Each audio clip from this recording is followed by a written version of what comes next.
Welcome friends. आज हम लोग प्रेजेंट टेंस में आगे बढ़ेंगे। तो पिछले क्लास में हम लोग टेंस के 2 वीडियोस अपलोड कर चुके हैं यूट्यूब पे। उन वीडियोस में हम लोगों ने टेंस के जनरल ओवरव्यू के बारे में देखा था, टेंस के बारे में समझा था और उसके बाद हमने टेंस के प्रकार का जिक्र किया। अभी तक हम लोग पढ़ चुके हैं टेंस क्या होता है, टेंस है क्या, काल क्या है, ये पढ़ चुके हैं। इसके बाद हम लोग टाइप्स ऑफ टेंस डिस्कस कर चुके हैं। टाइप्स ऑफ टेंस यानी काल के कौन कौन से प्रकार हैं, इन पे भी हम लोग चर्चा कर चुके हैं। ठीक है, इसके बाद हम लोग सिंपल प्रेजेंट टेंस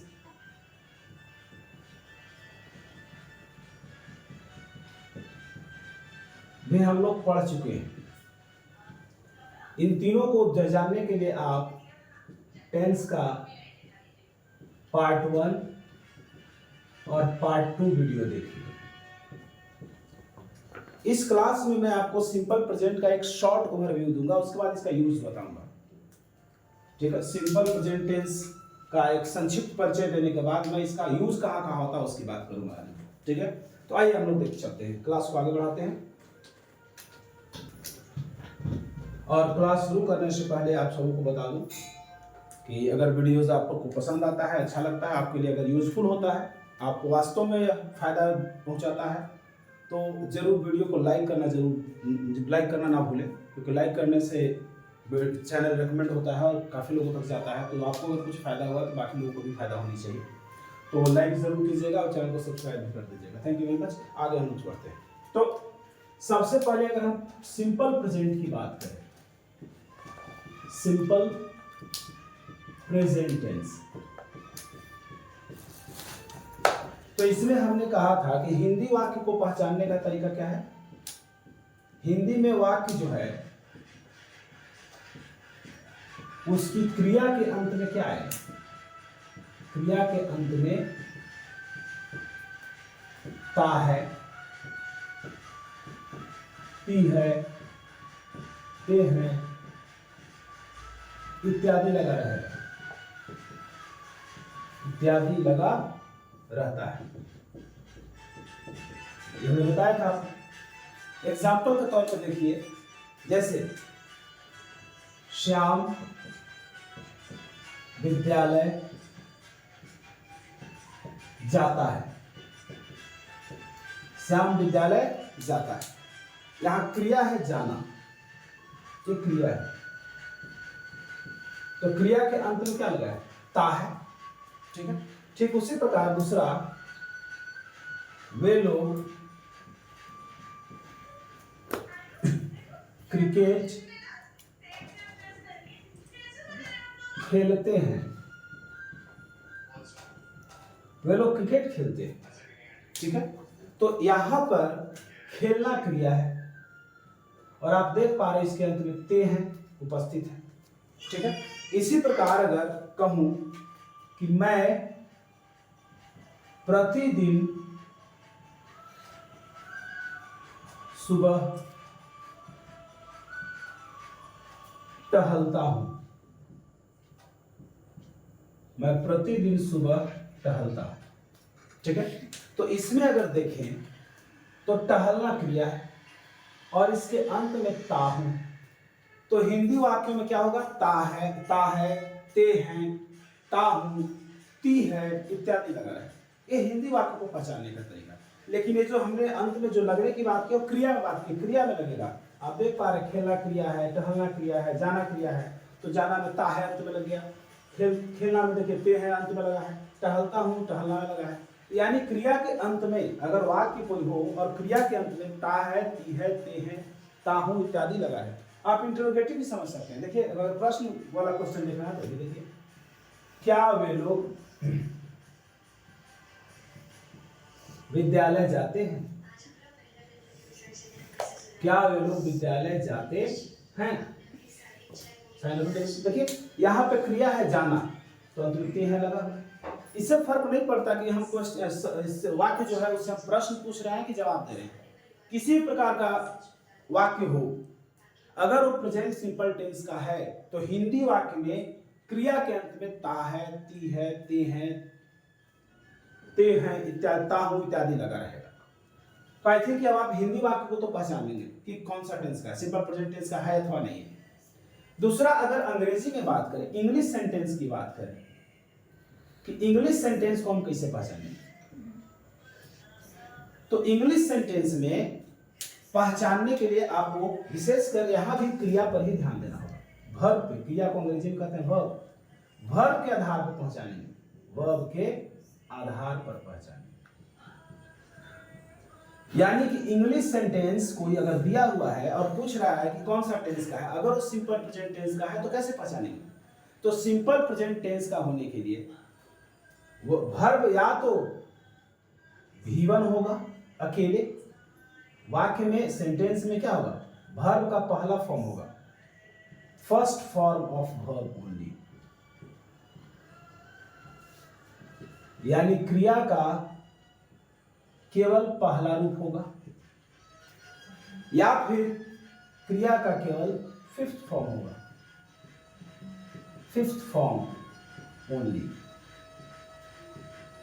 ये दोनों अकेले हो सकते हैं, हो सकता है वाक्य में या तो केवल V1 हो या केवल V5 हो, या ऐसा भी हो सकता है कि वाक्य में आपको डू या डज के साथ V1 मिल जाए, या ये भी हो सकता है डू डज के बाद नेगेटिव हो, उसके बाद V1 हो। इस तरीके के आपको फ्रेम मिले, ठीक है। हो सकता है कि केवल V1 मिले या केवल V5 मिले, या हो सकता है डू डज के साथ V1 मिले, या हो सकता है डू डज के बाद कोई नॉट भी लगा हो उसके बाद V1। हालांकि नॉट को हम काउंट नहीं करें, हम इसको इसी तरीके से समझ सकते हैं, नॉट कोई वर्ब नहीं है, लेकिन नेगेटिव सेंटेंसेज में नॉट के बाद V1 मिल सकता है, वैसे डू डज के तुरंत बाद में V1 मिल सकता है, ठीक है। यानी कि उस वाक्य में दोनों चीज जरूर होंगे, डू डज होगा और साथ में V1 होगा, डू डज होगा या V1 होगा। और याद रखिए, अगर वाक्य में डू डज लग गया तो उसमें हमेशा V1 लगेगा, V5 फिर नहीं लगेगा। V5 केवल अकेले लगता है, ठीक है, और V1 अकेले भी आ सकता है और डू या डज के साथ भी आ सकता है। सो इंग्लिश सेंटेंस पहचानने का तरीका है, सेंटेंस में आइदर V5 ओनली मिलेगा आपको, या तो आपको केवल V5 मिलेगा और V1 या डू डज के साथ V1 मिलेगा। यही पहचान है इंग्लिश सेंटेंस का। तो इंग्लिश सेंटेंस में आपको केवल V5 मिल सकता है, वर्ब का पांचवा रूप, या फिर V1 अकेला मिलेगा, या डू डज के साथ V1 मिलेगा। अब मैं वर्ब के रूप की बात कर रहा हूं, तो वर्ब के आप जानते हैं, वर्ब यानी क्या, क्रिया क्या है, एक ऐसा वर्ड है जो किसी कार्य के होने का बोध कराता है, ठीक है। तो वर्ब के 5 रूप होते हैं, उन 5 रूपों को जब जानिएगा तभी तो आप समझ पाइएगा कैसे पहचानेंगे कैसे V1 कौन सा है, V5 कौन सा है। तो थोड़ा सा हम लोग वर्ब के रूप्स की बात कर लेते हैं, उसके बाद इसको हम लोग पढ़ते हैं। तो ऊपर थोड़ा मिटा लेते हैं लोग। आइए एक सिंपल सा एग्जांपल लेते हैं। वर्ब का पहला रूप V1, इसको हम कहते हैं प्रेजेंट सिंगुलर, प्रेजेंट प्लूरल, यानी ये प्रेजेंट फॉर्म है। वर्ब को हम इसको इसका उपयोग प्रेजेंट टेंस के लिए करते हैं, इसका उपयोग हम लोग प्रेजेंट टेंस के लिए करते हैं और साथ में प्लूरल सब्जेक्ट के साथ करते हैं। इसके बाद है V2। V2 का मतलब होता है पास्ट, प्रेजेंट पास्ट, और V3 का मतलब है पास्ट पार्टिसिपल, पास्ट पार्टिसिपल, ये फॉर्म है, पास्ट पार्टिसिपल कहलाता है। V3 को हम पास्ट पार्टिसिपल कहते हैं और V4 को हम प्रेजेंट पार्टिसिपल कहते हैं। सो V1 को हम प्रेजेंट प्लूरल फॉर्म कहते हैं, V2 को पास्ट कहते हैं, V3 को पास्ट पार्टिसिपल कहते हैं, नाम है, इस चारों फॉर्म का नाम है। और V5 को हम प्रेजेंट, लेकिन ये कहलाएगा सिंगुलर, प्रेजेंट सिंगुलर। देखिए मूल रूप 2 + V1 होता है, 2 + V1। जैसे कि अगर हम कहते हैं टू गो, इसका मतलब होता है जाना। टू रीड इसका मतलब होता है पढ़ना। तो वर्ब का वास्तविक अर्थ देने के लिए हम क्या करते हैं, इन्फिनिटिव यानी टू के साथ भी वन का उपयोग करते हैं। जैसे टू गो मैंने जाना, टू रीड मैंने पढ़ना। तो यहां पर V1 हो गया, जैसे मान लिया जाए गो, गो मैंने जाना, तो V1 हुआ गो। V2 बनाने के लिए इसका रूप है गो का वेंट, और V3 होता है गोन, गो वेंट गोन। इसके बाद V4 जो होता है प्रेजेंट पार्टिसिपल। V4 बनाने के लिए हम V1 में ing लगाते हैं। जैसे यहां पे गो था तो गो में ing लगा दिए, गोइंग, गो में ing लगाए, गोइंग। और V5 बनाने के लिए हम क्या करते हैं, V1 में एस या es लगाते हैं। जैसे गो है तो गो में es लगा दिए, गोज। ठीक है, इस तरह से पांचों रूप हो गया, V1, V2, V3, V4, V5। गो, वेंट, गोन, गोइंग, गोज। एक और देख लेते हैं, जैसे रीड। रीड मैंने पढ़ना है तो रीड, स्पेलिंग वही है लेकिन पढ़ते हैं थोड़ा सा अलग। Read, red. V1 है रीड, V2 है रेड, फिर V3 है रीड, रीड, रेड, रीड। इसके बाद V4 को हम रीडिंग कहते हैं, READING लगाएंगे, रीडिंग। ठीक है, और V5 हो जाएगा S लगा देंगे, READS। तो हम देख पा रहे हैं कि V1 और V5 में क्या रिलेशन है। V1 में S या ES लगाएंगे, V1 में आवश्यकता अनुसार S या ES लगाएंगे तो क्या बन जाएगा, V5 मिल जाएगा। आई थिंक यहाँ तक अभी क्लियर होगा। हमें V1 और V5 की आवश्यकता है, आगे बात करेंगे हम लोग।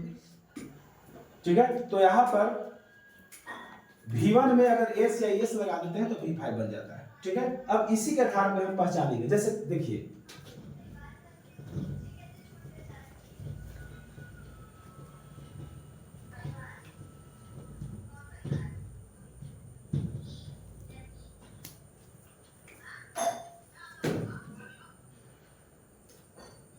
Rajesh goes to Patna once a week। Rajesh goes to Patna once a week। इसका मतलब है कि राजेश सप्ताह में एक बार, वंस में एक बार, सप्ताह में एक बार पटना जाता है।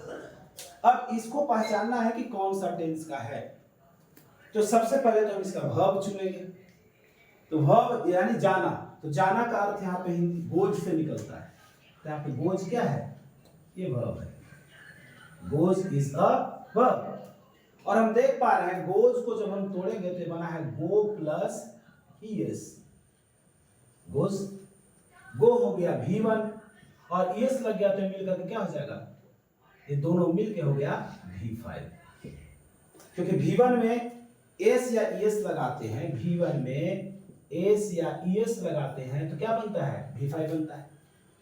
तो हमने कहा था कि सेंटेंस में या तो V5 अकेले होगा, तो यहाँ पे V5 अकेले आया है। इसीलिए ये जो सेंटेंस है वो किस टेंस का है, सिंपल प्रेजेंट टेंस का है, सिंपल प्रेजेंट टेंस का है। चलिए इसके बाद और एक दो एग्जांपल हम लोग फटाफट देखते हैं।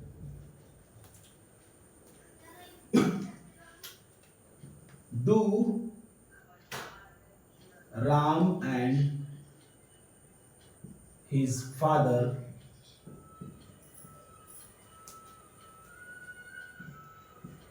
play cricket?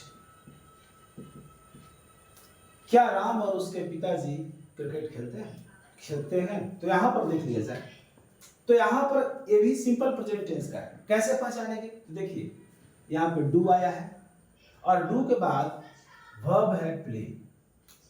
तो आप वर्ब देख रहे हैं कि यहाँ V1 है और डू यहाँ पे लगा हुआ, तो यानी इस वाक्य में आपको मिला do plus V1।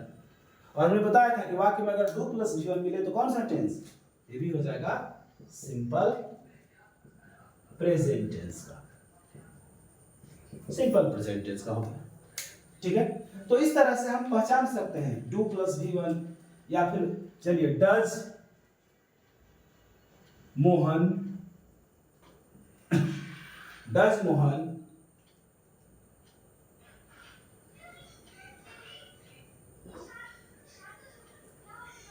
Domesticate dogs, does Mohan domesticate dogs, क्या मोहन कुत्तों को पालता है? तो यहां पर देखिए डज है और साथ में डोमेस्टिकेट है। डोमेस्टिकेट V1 है, वर्ब है। डोमेस्टिकेट मैंने पालना, और डज हो गया डज। तो यहाँ पे क्या है, डज प्लस V1 मिल गया, डज प्लस V1। हमने बताया था कि डू के बाद V1 आए या डज का V1 आए, डू के बाद जब आए या डज के बाद।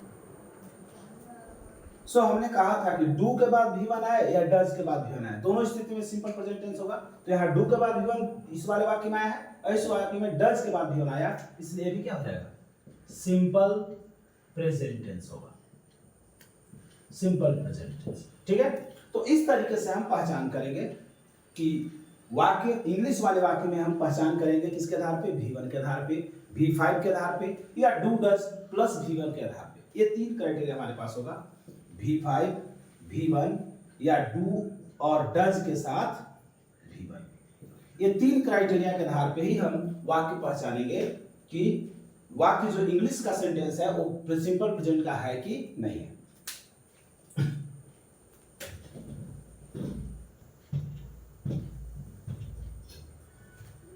हमने आपको सेंटेंस फ्रेम भी बताया था।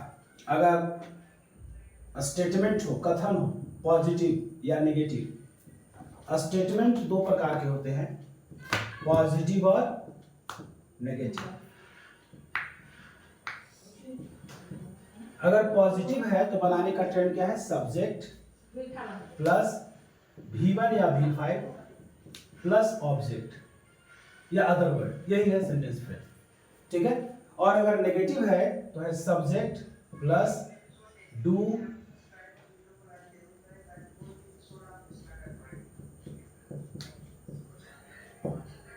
Subject plus do does plus not plus V1 plus other word.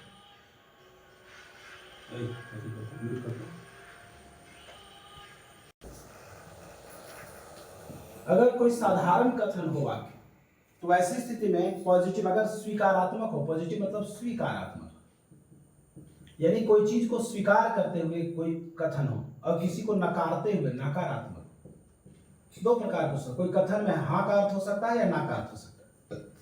अगर हाँ का अर्थ है तो सेंटेंस फ्रेम है सब्जेक्ट प्लस V1 या V5 प्लस अदर वर्ड, और ना का अर्थ है तो subject plus do does plus not plus V1। देखिए यहाँ पे V1 या V5 अकेले हैं, यहाँ डू डज के साथ V1 आ रहा है।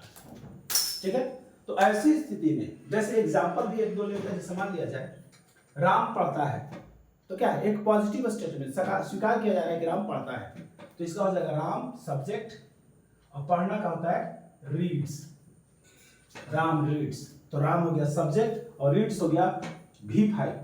अदर वर्ड में ऑब्जेक्ट आप चाहो तो बुक लगा सकते हैं, Ram reads a book, Ram reads a book. मैं आपको लाल से इंडिकेट कर दे रहा हूं कि कौन क्या है शुरू के हिसाब से। सब्जेक्ट बीच में हो गया V5 और हो गया सब्जेक्ट V5 अदर वर्ड। इसी प्रकार एक और एग्जांपल लेंगे तो हो जाएगा आई प्ले क्रिकेट,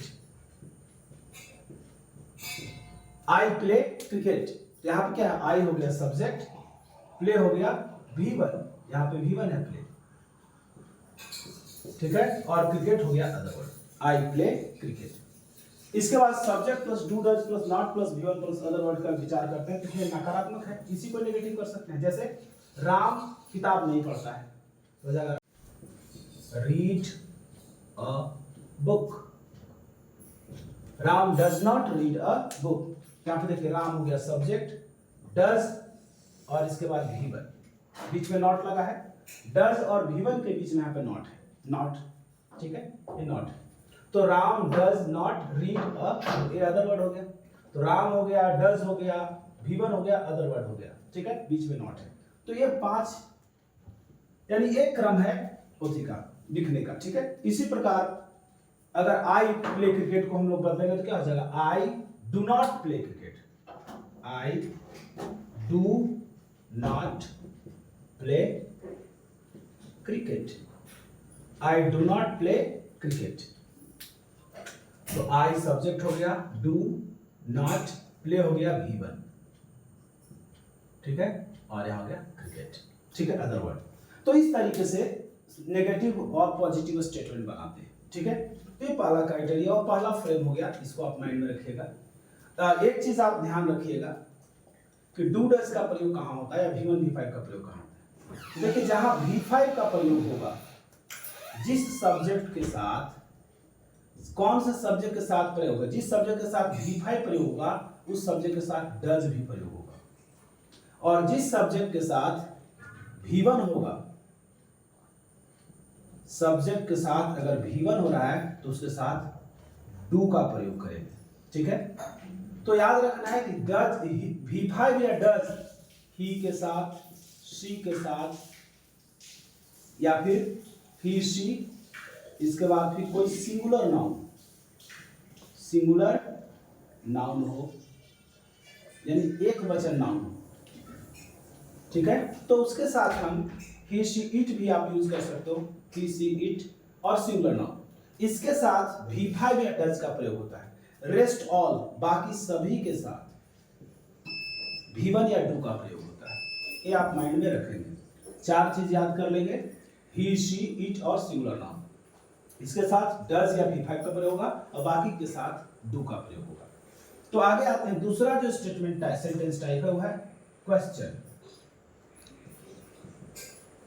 और क्वेश्चन में दो प्रकार के क्वेश्चन आपको कम से कम जानना चाहिए।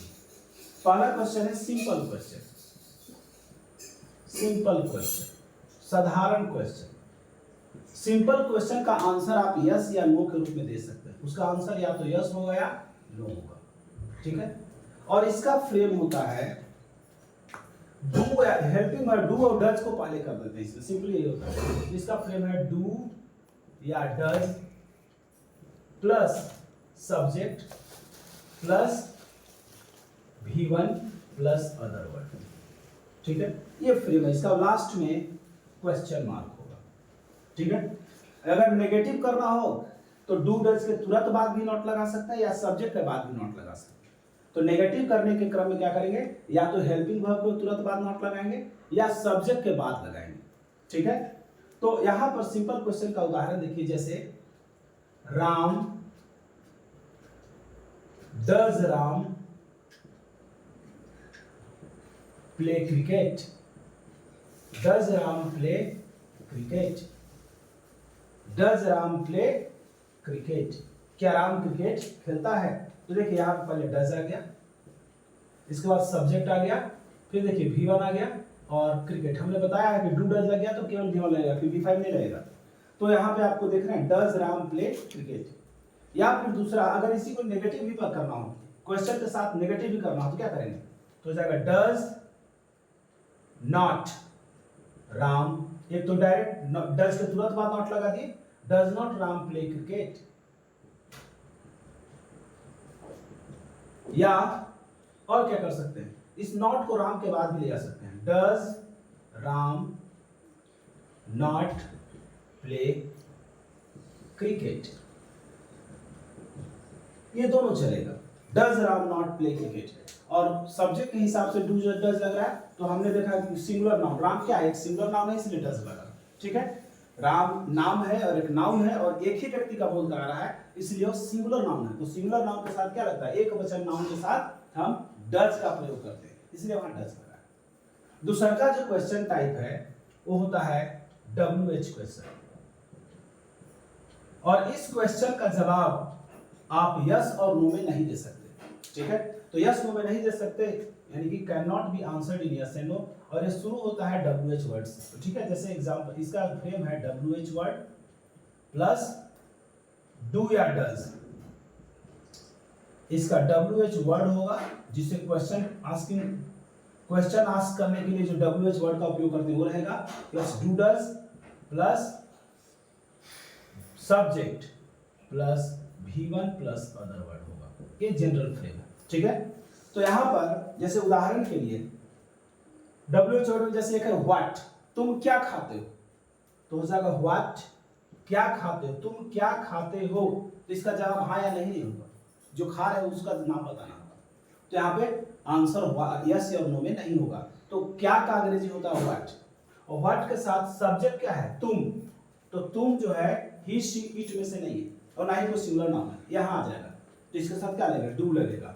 तो व्हाट डू यू, और V1 यहाँ खाना का होगा eat, what do you eat, other word की जगह पे यहाँ पे कुछ नहीं, ठीक है, इसलिए what do you eat verb तक ही खत्म हो गया, ठीक है। वेयर डू यू, तुम कहाँ रहते हो, तो जाएगा वेयर डू यू लीव, तुम कहाँ रहते हो, वेयर डू यू लीव, ठीक है। तो इस तरीके से हम बनाएंगे। तो क्वेश्चन बनाना सीख लिया आपने, स्टेटमेंट बनाना सीख लिया, ठीक है। तो इस तरीके से हम सिंपल प्रेजेंट टेंस का आपको ओवरव्यू बताएं। इसके बाद अब हम लोग बात करते हैं कि सिंपल प्रेजेंट टेंस का उपयोग कहाँ कहाँ करेंगे, तो आइए देखते हैं।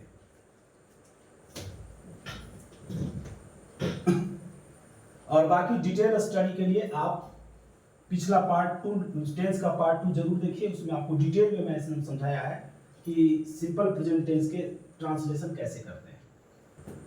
तो यहां पर सिंपल प्रेजेंट टेंस की अगर हम बात करें यूज का, तो पहला यूज इसका है to express present habit, present habit, present habit, यानी कि वर्तमान में कोई आदत हो तो उसको व्यक्त करने के लिए हम सिंपल प्रेजेंट टेंस का उपयोग करते हैं। यानी हम कहेंगे वर्तमान आदत को व्यक्त करने के लिए, वर्तमान आदत को व्यक्त करने के लिए हम क्या करते हैं, सिंपल प्रेजेंट टेंस का उपयोग करते हैं।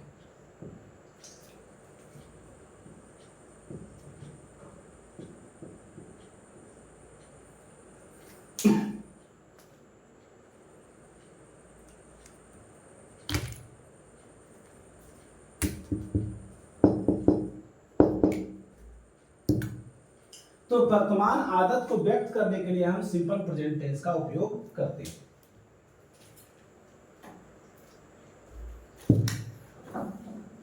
तो यहां पर उदाहरण देखते हैं। जैसे मान लिया जाए हम कहते हैं we go to a school daily, हम लोग प्रतिदिन विद्यालय जाते हैं। क्या हमारी आदत नहीं है, ये आदत हुआ, ठीक है।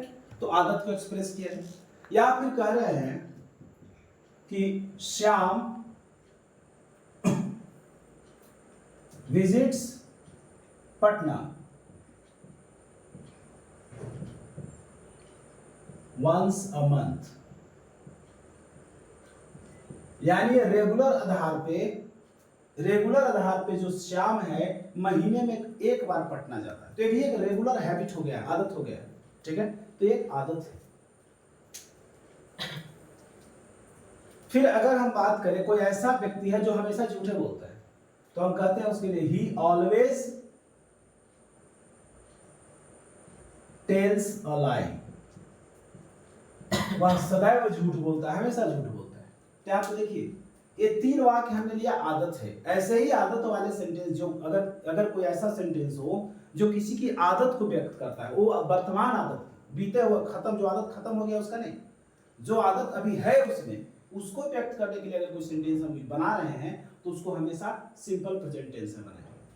आइए देखते हैं कि ये 3 सेंटेंस जो हमने ब्लैक वाला, तो यहां पर आप देख पा रहे हैं कि इस सेंटेंस में गो यूज हुआ है वर्ब, और गो जो है वो V1 है। क्या है, V1 है। तो यहां पर केवल V1 अकेले यूज हुआ है। और हम बोले थे कि अगर किसी इंग्लिश सेंटेंस में V1 का अकेला उपयोग हुआ है तो कौन सा tense, simple present tense, simple present tense होगा। इसी प्रकार दूसरा वाक्य देखिए, यहां पे विजिट है, विजिट माने जाना या यात्रा करना, तो विजिट का यहां एस लगा हुआ है, तो ये विजिट्स V5 हो गया, ठीक है। तो इस वाक्य में वर्ब के नाम पे केवल V5 है, V5 ओनली। तो हमने ये भी कहा था कि अगर वाक्य में केवल V5 हो तो भी सिंपल प्रेजेंट टेंस, यहां के सिंपल प्रेजेंट टेंस। तो वाक्य में केवल V1 सिंपल प्रेजेंट, केवल V5 सिंपल प्रेजेंट। यहां भी देखिए केवल V5, ओनली V5, ठीक है, हो जाएगा सिंपल प्रेजेंट। अगर हम इसी को बोलते वह कभी झूठ नहीं बोलता, वह कभी भी झूठ नहीं बोलता है, हम लिखते ही,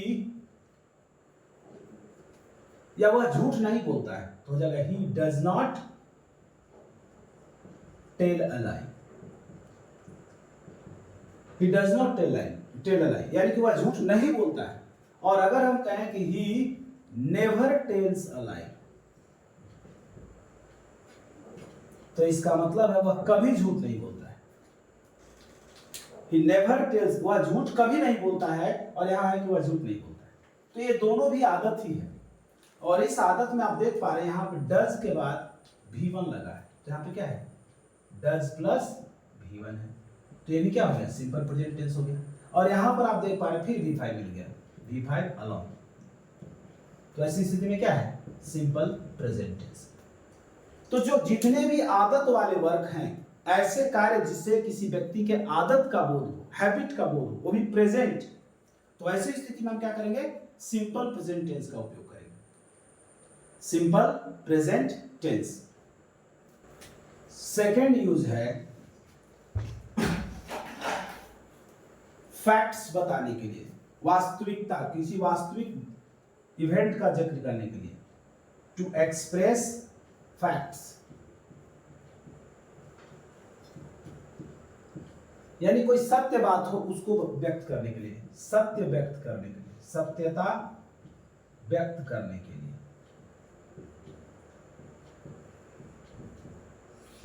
इसे हम जनरल ट्रूथ भी कहते हैं, सामान्य सच्चाई को व्यक्त करने के लिए। कोई ऐसी चीज हो जो सामान्य सच्चाई हो, जिसमें कभी भी गलत होने की कोई संभावना हो ही नहीं, वैसी चीजों को हम जनरल ट्रूथ कहते हैं, सामान्य सत्य कहते हैं। तो सामान्य सत्य चीजों को व्यक्त करने के लिए हमेशा हम जनरल ट्रूथ यानी कि प्रेजेंट सिंपल टेंस का उपयोग करते हैं। जैसे देखिए, the earth revolves around the sun, ठीक है, the earth revolves around the sun, इसका मतलब है कि पृथ्वी सूर्य के चारों ओर चक्कर काटती है। सही है, सच है, यह कभी बदलने वाला नहीं है। तो ऐसी स्थिति में देखिए यहां पे रिवॉल्व्स का उपयोग हुआ जो कि V5 है, तो सिंपल प्रेजेंट टेंस हो गया। इसी प्रकार और एग्जांपल देखते हैं, जैसे अगर हम कहें 2 and 3 makes 5, 2 और 3 मिलकर 5 होते हैं। सही है, ये भी क्या है, हमेशा सत्य है, 2 और 3 हमेशा 5 ही होगा, 6 तो नहीं होगा। तो ये भी एक सामान्य सच्चाई है। तो देखिए यहाँ पे V5 का उपयोग हुआ, ये भी जनरल ट्रूथ है। 2 and 3 makes 5 जनरल ट्रूथ है, ठीक है। तो इस तरीके से 2 and 3 मेक हुआ, क्योंकि ये दोनों मिलकर 2 सब्जेक्ट हो गए, तो प्लूरल एंड लगा तो प्लूरल हो जाएगा, 2 and 3 make 5। तो इस तरीके से फिर अगर हम कहते हैं, तीसरा क्वेश्चन लेते हैं, earth is round, earth is round, earth is round, पृथ्वी गोल है, ये भी सच है। तो यहां पे देखिए इज लगा है। अब इस इज को आप हेल्पिंग वर्ब समझने का भूल मत कीजिएगा, ये सहायक क्रिया नहीं है, ये मेन क्रिया है। क्योंकि इस वाक्य में केवल यही एक वर्ब है, और किसी वाक्य में केवल एक ही वर्ब हो तो सहायक नहीं हो सकता, हमेशा मेन होता है, मुख्य क्रिया है। तो इज जो है मुख्य क्रिया है, और बी का फॉर्म है वर्ब, बी माने होता है होना, बी माने होता है होना।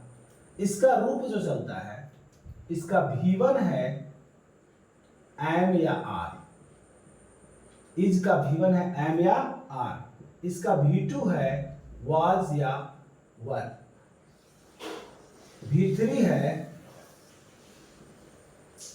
बीन, V4 है बीइंग, और V5 है इज। ठीक है, ये वर्ब बी के फॉर्म्स हैं, याद रखिएगा। बी माने होता है होना, और बी का V1 होता है एम या आर, V2 होता है वाज या वर, V3 होता है बीन, V4 होता है बीन और V5 है इज। तो यहाँ पर आप देख लीजिए V5 यूज हुआ है, यह इज जो है क्या है V5 है। तो इस वाक्य में V5 है, इसलिए भी क्या हो गया, सिंपल प्रेजेंट टेंस हो गया। तो यानी कि अगर किसी जनरल ट्रूथ की बात करनी है, अगर सामान्य सच्चाई को हम व्यक्त करना चाहते हैं, तो वहां भी हम किसका उपयोग करेंगे, सिंपल प्रेजेंट टेंस का उपयोग करेंगे। तीसरा जो इसका उपयोग है, किसी को अगर दिशा बतानी हो, डायरेक्शन बताना हो, या किसी को कोई इंस्ट्रक्शन देना हो, ठीक है, इन गिविंग इंस्ट्रक्शंस और टेलिंग डायरेक्शन, तो भी हम सिंपल प्रेजेंट टेंस का उपयोग करेंगे। ठीक है, किसी व्यक्ति को अगर हम कोई निर्देश देना चाहते हैं, ठीक है, या किसी को हम दिशा बताना चाहते हैं, अगर कोई कहीं जाना चाहता है, वो भूल रहा है, तो उसको हम दिशा बताना चाहते हैं, तो वहां भी हम सिंपल प्रेजेंट टेंस का उपयोग करेंगे। ठीक है, तो यहां हो जाएगा निर्देश देने अथवा दिशा बतलाने में भी हम क्या करेंगे, सिंपल प्रेजेंट टेंस का उपयोग करेंगे। जैसे कहते हैं हम लोग, go straight for 200 metre, then turn right. ठीक है, go straight for 200 metre and then turn right. ये क्या है, ये आपका डायरेक्शन बता रहे हैं किसी को। तो डायरेक्शन बताने के लिए यहां पे गो V1 का उपयोग हुआ, और यहां पर टर्न का एन छूट गया, टर्न। ठीक है, टर्न भी क्या है, V1 है, टर्न क्या है, V1 है। तो यहां पर दो सेंटेंस है, इसको दो पार्ट में आप बांट सकते हैं। पहला पार्ट है ये और दूसरा पार्ट है ये। ठीक है, पहला पार्ट कहता है कि गो स्ट्रेट फॉर 200 मीटर, यानी कि 200 मीटर सीधे चलो। तो गो स्ट्रेट फॉर 200 मीटर, और यहां पर सब्जेक्ट है यू। अगर आप किसी को निर्देश दे रहे हो तो उसको कहोगे ना करने के लिए, तो इसका मतलब है you go straight for 200 metre, यानी तुम क्या करो, यहां से 200 मीटर सीधे जाओ। देन तब क्या करो, तुम टर्न कर जाओ, किधर टर्न कर जाओ, राइट साइड। ठीक है, तो ये निर्देश जो दिया जा रहा है, इसमें यू जो सब्जेक्ट है वो हिडन है, छुपा हुआ है। यहाँ यू सब्जेक्ट छुपा हुआ है, और गो और टर्न ये दो सेंटेंस है, इन दोनों में दो बार वर्ब यूज हुआ है। यहाँ गो V1 है और यहाँ टर्न भी V1, तो ये दोनों सेंटेंस किस टेंस का हुआ, सिंपल प्रेजेंट टेंस का हुआ। ठीक है, इसी प्रकार अगर किसी को निर्देश दे रहे हैं, जैसे कि मान लीजिएगा तुम यह करो, तुम यहां बैठो, या फिर कहते हैं तुम बाहर जाओ। ठीक है, तो आप क्या करते हैं, go out, you go out. ठीक है, तुम बाहर जाओ, तो गो क्या है, V1 है। तो किसी को निर्देश देना हो या किसी को दिशा बताना हो, तो ऐसी स्थिति में हम सिंपल प्रेजेंट टेंस का उपयोग करते हैं। चौथा यूज जो है सिंपल प्रेजेंट का, एक ऐसे सिचुएशन को हम डिस्क्राइब करने के लिए इसका उपयोग करते हैं जो कभी बदलता नहीं।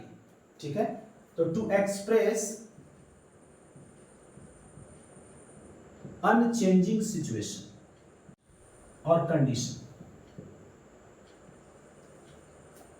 अपरिवर्तनशील स्थिति को व्यक्त करने के लिए हम लोग करेंगे अपरिवर्तनशील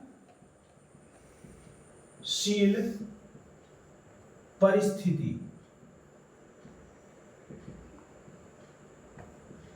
को व्यक्त करने के लिए।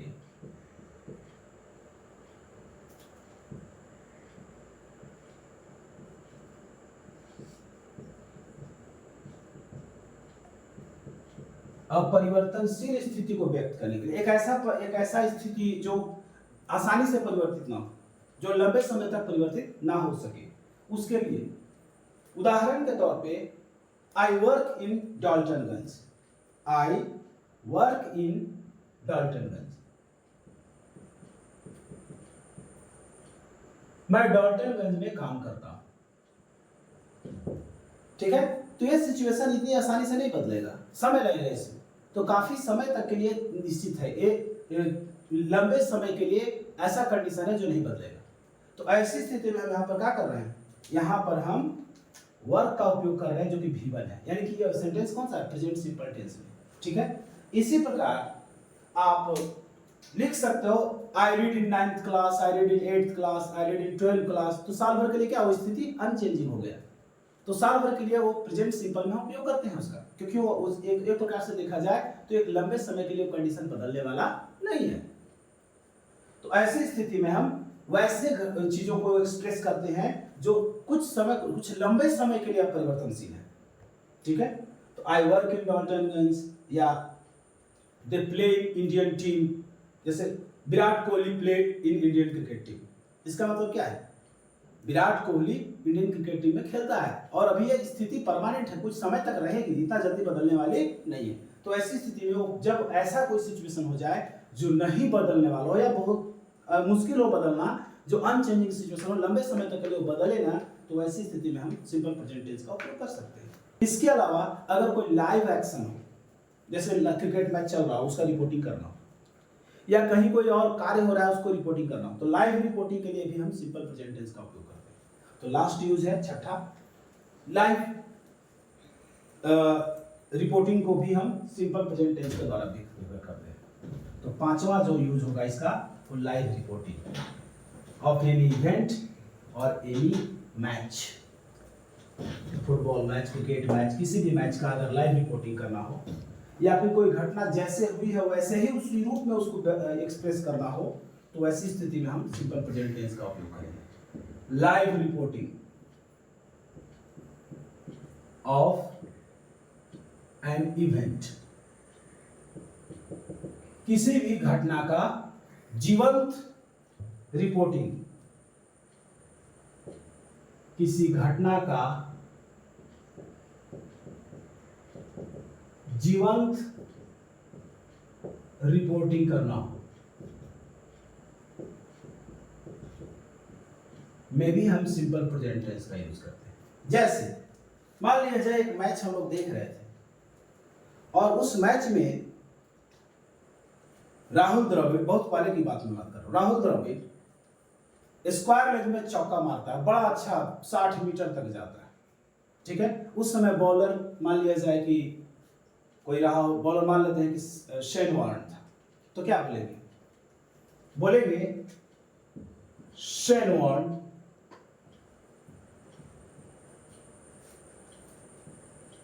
delivers a spin ball. Shean Warne delivers a spin ball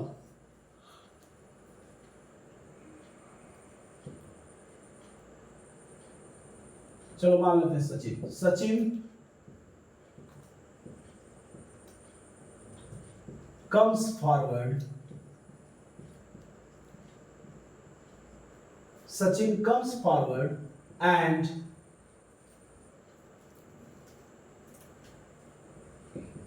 turn the line of ball to leg square direction.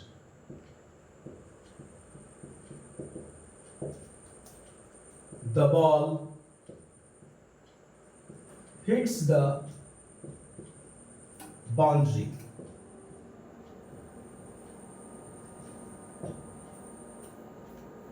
It is 4. It is 4. देखो अब यहाँ पे जो सेंटेंस है उसको समझो। शेन वॉर्न सब्जेक्ट हो गया, डिलीवर्स हो गया V5, डिलीवर्स इज V5, यानी शेन वॉर्न ने क्या किया, स्पिन बॉल दिया। Sachin comes V5 forward, Sachin आगे आए, शेन वॉर्न ने क्या किया, स्पिन बॉल किया, सचिन आगे आए और आगे आकर के उन्होंने क्या किया, जो बॉल उसने किया उस बॉल को लेग स्क्वायर की ओर मोड़ दिया। क्या टर्न, टर्न माने मोड़ देना है V1। ठीक है, तो turn the line of ball to leg square, यानी जो बॉल आ रही थी उसके लाइन को चेंज करके क्या किया, उन्होंने मोड़ दिया लेग स्क्वायर की ओर, leg square direction, leg square की दिशा में मोड़ दिया। The ball hits the boundary, hits है V5, हिट्स V5 हो गया, यहां भी टर्न्स होगा, टर्न नहीं होगा, टर्न्स द बॉल V5 है भी, ठीक है। तो आप देख पा रहे हैं Sehwag delivers a spin ball V5, Sachin comes forward, V5 comes and turns V5 the line of ball to a leg square direction, the ball hits V5 the boundary, it is 4 V5, is भी क्या है V5। तो हर जगह V5 alone is wise का मतलब ये सारे sentences इसमें है सिंपल प्रेजेंट टेंस। ये सारे सेंटेंस जो देखे आपने वो सिंपल प्रेजेंट टेंस में। इसमें हम क्या कर रहे थे, एक क्रिकेट मैच का लाइव रिपोर्टिंग हो रहा था, जिस समय कमेंटेटर बोलता है उस समय कुछ ऐसा बोला होगा, ये घटना घटी होगी, तो उस समय उसका कमेंट्री अगर आप सुनते तो कुछ ऐसा ही लाइन होते उस समय, ठीक है। तो इस तरह से ओके, तो आज के लिए इतना ही। Uses of present simple present tense खत्म हो गया। वीडियो अगर पसंद हो तो लाइक करें, शेयर करें, सब्सक्राइब करें। धन्यवाद, थैंक यू वेरी मच।